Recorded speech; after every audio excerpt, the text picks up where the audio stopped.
Okay, magandang araw sa inyong lahat, ano? And once again, we're here in another recorded session, no? Where we continue our lessons related to His 101, no? The Introduction to Writing History. And so, for the benefit of the time, ano, I have decided to combine three lessons into this condensed lecture covering lessons 4, 5, and 6. Ayan, so sa session na to pag-uusapan natin yung historical methods and research. So our outline covers how we work with historical sources. I believe napasadahan natin ito, no, with the help of the recorded lecture on the two types of criticisms. Ayan, you also have typical history assignments, writing a history research paper, and lastly, integrating methods, skills, and evidence. So, always from the get-go, a good historical research is founded on reliable sources. Okay? And as a refreshment, no, meron tayong or a refresher rather, meron tayo again two main types of sources. We have primary and secondary. Primary sources and secondary sources are distinguished based on the time they were created in relation to the event. No? So primary sources were created during the period studied, which normally includes letters, diaries, laws, photos, artifacts. They provide direct first-hand evidence. No? Letters and diaries, matik yan. They were definitely written at a certain point in time. So they capture the real-time perspective, no, of the person writing at the event's very time, no, of happening or occurrence. Laws are considered primary sources because these are the very documents, no, that indicate that a law has been passed or that an ordinance has been enacted, no? So, kahit sabihin natin na dumaan sa maraming tao yung batas, after all, yung ipapatupad pa rin naman kasi yun yung na-publish, yun yung na-ratify, yun yung signed. So, you consider that a primary source. Photos, obviously, captured a certain portion of the time, no? And of course, artifacts, mga gamit. Now, secondary sources are called such simply because it's a byproduct of analyzing and interpreting the primary sources. So, na-examine mo na siya, napag-aralan mo na yung primary sources, and as an author, you have already provided your interpretation and analysis. So, may input ka na, no? Basically, secondary sources are outputs where primary sources have already been incorporated. Ayan. Now, source classification may shift depending on research. Tandaan niyo yan. Hindi yan set in stone na ito primary source na to sa lahat ng pagkakataon. Now, depende po sa topic, ano po yung mako-consider nating primary, ano yung mako-consider nating secondary. Generally, secondary source ang newspapers, no? Um, kapag pinag-uusapan natin yung isang long-standing event, no? Halimbawa, EDSA 2, ayan, no? While some may say na primary source yung mismong balita sa araw na yon, may mga articles din kasi sa Diaryo that talks about EDSA 2, but it's not necessarily new information. Kumbaga parang it has already been broadcasted elsewhere, tapos they just put it into writing. So, technically it's not primary source, but there are certain instances na nagiging primary source, halimbawa yung mga newspaper, kung wala ka ding ibang makitang data, no, related to that. One good example is the book of Dr. Michael Pante, no? About the history of the urbanization of Quezon City. It's a very good book. I hope you read it. And that book used or uses a lot of newspapers as its primary source. Um, Bakit primary source? You'd ask, ano? Kasi karamihan sa data na nandun sa mga newspaper na yun ay data na hindi mo na ma-access elsewhere. Crime reports, mga notable incidences sa Quezon City when it was still in its infancy. So, nagbabago-bago talaga siya. However, never forget that according to Schrag, there should be an 80-20 principle. You should always prioritize primary sources. And I cannot stress this enough. Do not proceed with a research paper na wala kayong masyadong primary sources because you will just end up parroting an already existing subject matter. Okay? Now, as discussed previously, we have two ways of evaluating sources. We have the external criticism, we have the internal criticism. And external criticism deals more with the very observable aspects, no, of sources, no? Authenticity and provenance, saan galing yung document? Does the paper look authentic according to its claimed time of production? Ayan, the language consistency. So you have to read it, you have to check um yung style ba ng pagsulat ay akma sa panahon na kiniklaim niyang ito ay na-produce, or it could have been written in a more modern language but just made appear na they just made it look like it was produced way earlier. And syempre, material analysis, no? Yung ink na gamit, yung stroke, yung paleography, the seal, 'di ba? Mamaya 8 and 10 daw yung document tapos hindi pala niya ginagamit yung ano, no, yung um seal ng Spain at that time. And definitely Spain was under a tumultuous political upheavals, ano. So paiba-iba sila ng leader. So you really have to be wary of those things. Internal criticism is about the content, no? Is it credible? Is it accurate? What are the biases, perspective? How competent is the author? No? And of course, you have to corroborate it with other sources. Now, in reading source materials for history, of course, these are very helpful tips. No, active reading strategies. No, in a nutshell, ito yung ginawa namin sa mga binabasa namin noon na hindi pa namin talaga siya naintindihan sa unang basa. So, you have to embrace the fact that you might read materials twice or thrice just to be able to understand it. Okay. So, after ng una mong pasada, this is what you're going to do. Identify thesis and major arguments. So, paiba-iba tayo ng technique. No? May iba, nag-underline during the reading. Yung iba naman, papatapusin muna, tapos tsaka mag-underline. Well, sa akin naman, it both work. It both, those two techniques work. No? Perfectly fine. Nasa study, ano nyo lang yan, study habit nyo.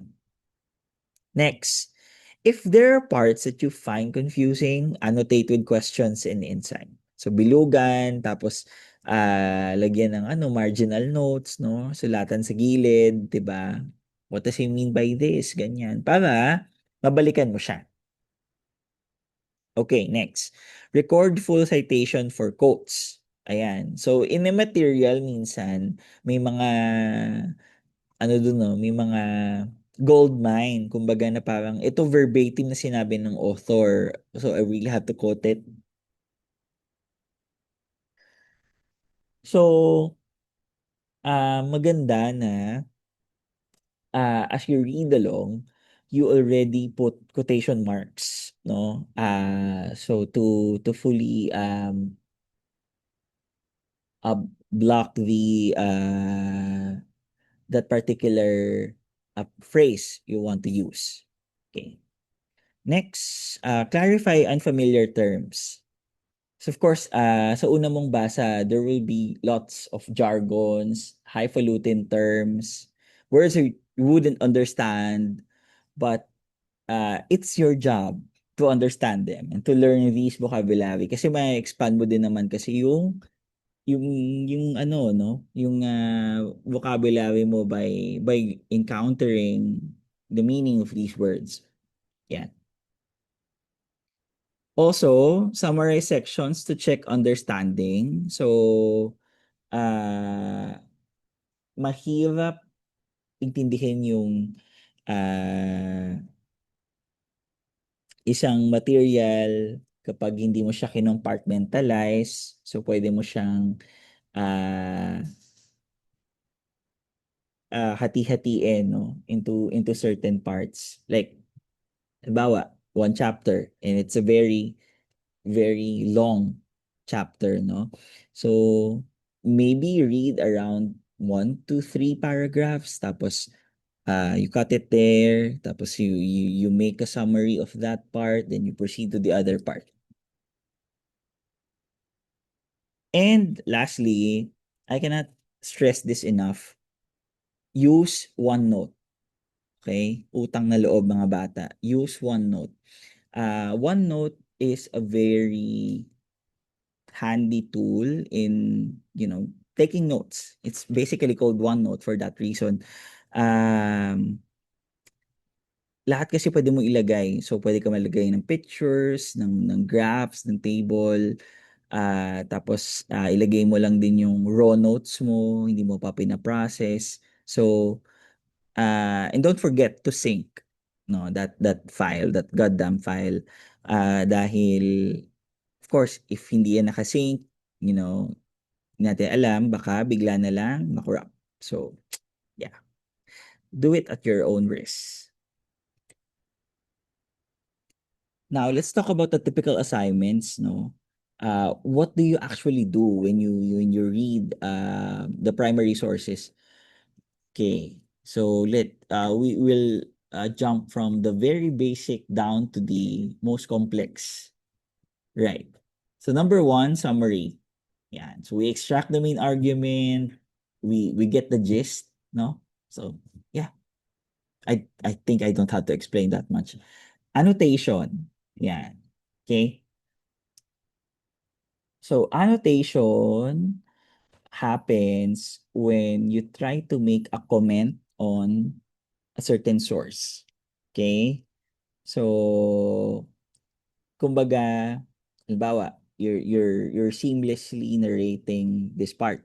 Tapos biglang hindi mo ma-explain yung nature ng source dun sa body kasi baka masira yung flow ng narrative mo. So what you do is you put a footnote, tapos sa footnote dun ka mag-explain. That's annotation. No? Can do that. Okay, next, single source analysis. Yeah. So, close reading of the material, um, you look for the background of the source, you background of the author, tapos you try to make sense as to why that particular person said that. Halimbawa, you use Pigafetta. So, who's Pigafetta? Pigafetta is a chronicler who joined Magellan during the circumnavigation. Yeah. So, uh, here you're going to make sense. Why would Pigafetta have such, thing, no, to say about Filipinos upon their first encounter? So that's a single source analysis. So wala ka munang hahanapin pang ibang source. Now, if you think that single source is quite doubtful, you look for other sources. That's when you do comparison. You do comparative analysis na, no? So you look into relationships across texts. May alternative ba do sa narrative ni Pigafetta? Meron bang ibang pwedeng maging source material nung naging circumnavigation? Or meron bang ibang chroniclers aside from Pigafetta? So, that's what you do in comparative analysis. No? Yan. Then at the same time, in also building your paper, 'di ba may RRL kayo. So in the RRL, you really have to do book reviews or article reviews. Or for certain instances, you have to review documentaries or video materials. Okay? This is to build a stronger tawag dito, to build a stronger argument, no, na may ganito ng kalawak na availability ng readings on the subject matter, but you're still writing something about it because you think something's lacking with what's available. Okay? And of course, ayan, hindi mo mawawala, no, na sa course na to, of course, mag-e-exam tayo. Hindi pwedeng wala. So, let me use this opportunity to say that we'll be having our midterms by December. So, antayin nyo na lang yung aking further details. Now, let's double down on the common assignments, no? Ayan, single source versus comparative papers. As mentioned kanina, again, single source from the name itself, it focuses on one primary source. It examines language, assumptions, context. Okay? So, that's why I'm making you read a lot of primary sources from colonizers, mula sa POV ng Spanish or ng American kasi full of prejudice yun. So, ang ganda na ngayon pa lang, nahihimay nyo na alin yung useful, alin yung prejudice lang nila. Okay? And after being so good in, doing single source analysis, tsaka kayo mag-comparative paper. Ayan. So, compare perspectives and interpretations, identify agreements, contradictions, and synthesize insight across sources. Don't settle for one source. Okay, now here is the crucial part. Ayan. How do we formulate strong research questions? A good research question is number one, it's not answerable by common knowledge. No, wag kang mag-research question tapos mag-google lang naman yung sagot. Like, yeah. It's like asking, is the water wet, or no, is the forest green? So, no, don't spend your time on such topics that na well established na yung sagot. Next, a good research question should be debatable and testable with evidence. No? Kaya nga tayo nag-research kasi we try to instigate argument. We try to instigate discourse. And that's not going to happen if hindi debatable yung question mo. So dapat yung question mo debatable kasi there will be room for 2 or 3 more parties um, to make a claim. No? Ayan. And pinakahuli, but not the least important, a good research question is significant. No? I remember one of our professors way back in cultural history. He's a prolific author, and he would always say, kapag kami ay nagbibigay ng topic proposal, he would always say, ano ngayon? No? So, translate mo yun, so what? Diba? Parang, kung hindi mo masagot yung tanong na ano ngayon pertaining to the topic you want to write about, don't write it. Hindi mo ma-justify bakit mo gagawin, 'di ba? Tas gagawin mo pa. Aha. Okay? So, the simple process is represented here in this very short flow, but do not reduce the entire process of formulating research questions into this lang, no? This is just for the convenience of time. Ayan. Starts with topic. Think of a very, very wide, broad subject matter.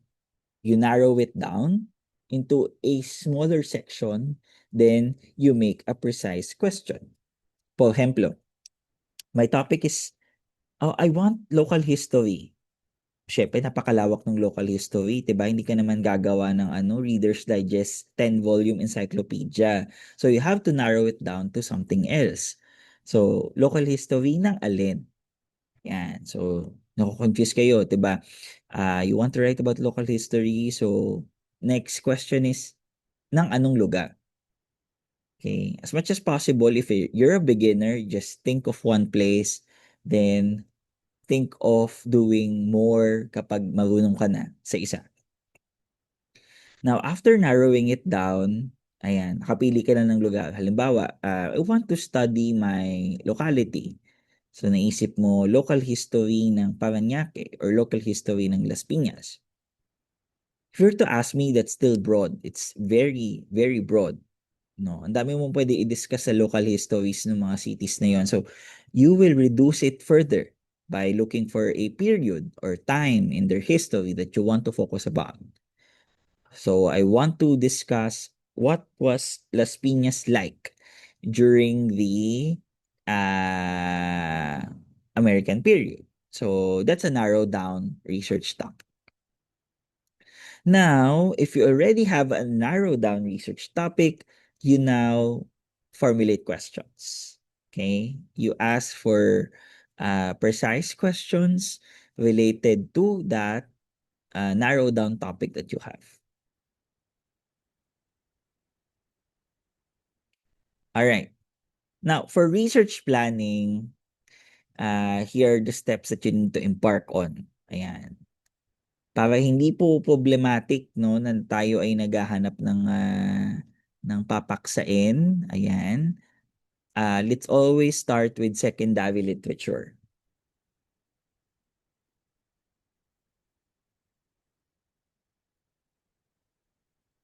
Ah, sino to?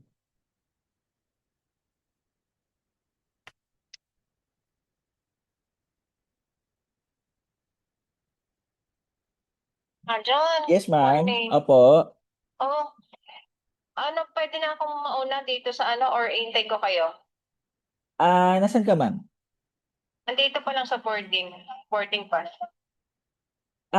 Ano, ma'am, antayin tayo. Sabay-sabay po tayong mag-check-in. Ah, Ap sige. Apo Dito po. ako sa holding area. Apo, Sige, sige. pagsasama-samahin kasi natin, ma'am, yung Thank- bagahe. Yes. Opo. Sige, sige. Okay, ma'am. Sige po. Sige po. Ayan. So again, start with secondary literature. Sinabi nating secondary literature, magbasa muna kayo ng aklat, be. Magbasa muna kayo ng article, magbasa kayo ng journal. Hindi yung, 'di ba, nagising kayo tapos may gusto kayong topic tapos ay ito gusto ko na tong gawin. Paano kung well written na pala, no? Or well researched na ba yung topic? So wag mo nang gawin kasi pajulit-julit lang 'yan. Okay, so magbasa muna kayo. Kasi 'pag nagbasa kayo, dun yung makikita alin yung nagawan na, alin yung hindi pa. Siyempre dun kayo sa hindi pa. Okay, next. Identify key authors and historiographical gaps. Ayan na yung sinasabi ko. Sino yung mga kilalang author on the subject matter para mas magbasa kayo na magbasa ng work nila? Or kung hindi man sila nakapagsulat ng ganun kadami, yung mga related. No? And pag sinabi nating historiographical gaps, ito yung mga hindi pa na-explore masyado ng mga naunang historian. Maybe you're the one, no? The topic's been waiting for para masulat na siya ng buo. Right. Next, locate primary sources early. So may nabasa ka ng secondary sources, may nabasa ka ng books. Ang technique diyan, tignan mo yung references ng book. 'Di ba? Nandun yun eh. Doon mo makita na yung primary source niya. And wag kang magkakamali na wag i-access yung primary source on your own. Kasi may mga secondary authors po na hindi faithful sa kanilang sinasite na information from primary sources ko, no? Pag binasa mo naman doon sa primary source, hindi naman niya sinabi yon. 'Di ba yan? So, problematic yon. Tapos ngayon, assess mo na, kaya mo bang gawin? Ma-access mo ba yung sources? Mapupuntahan mo ba yung archives? May mai-interview ka ba? So, you always think of those things. And syempre, yung competence mo. Ikaw, at your rate, no? You translate a Spanish document, no? And utilize it for your paper. So, you have to be honest. Pag di kaya, wag ipilit. Lastly, use secondary source or secondary works as guides for archives. Ayan, nasabi ko na. Medyo hindi lang kami same nung flow nitong nakuha nating research planning procedure.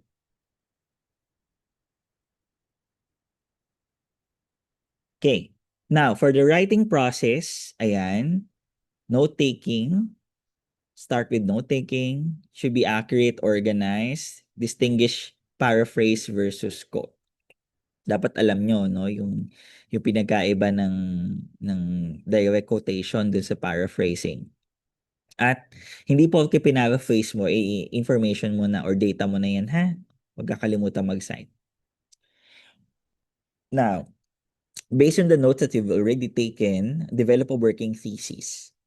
Ito yung so far argument na pwede mong i-claim. Then you will present them in an outline, in a logical manner, no?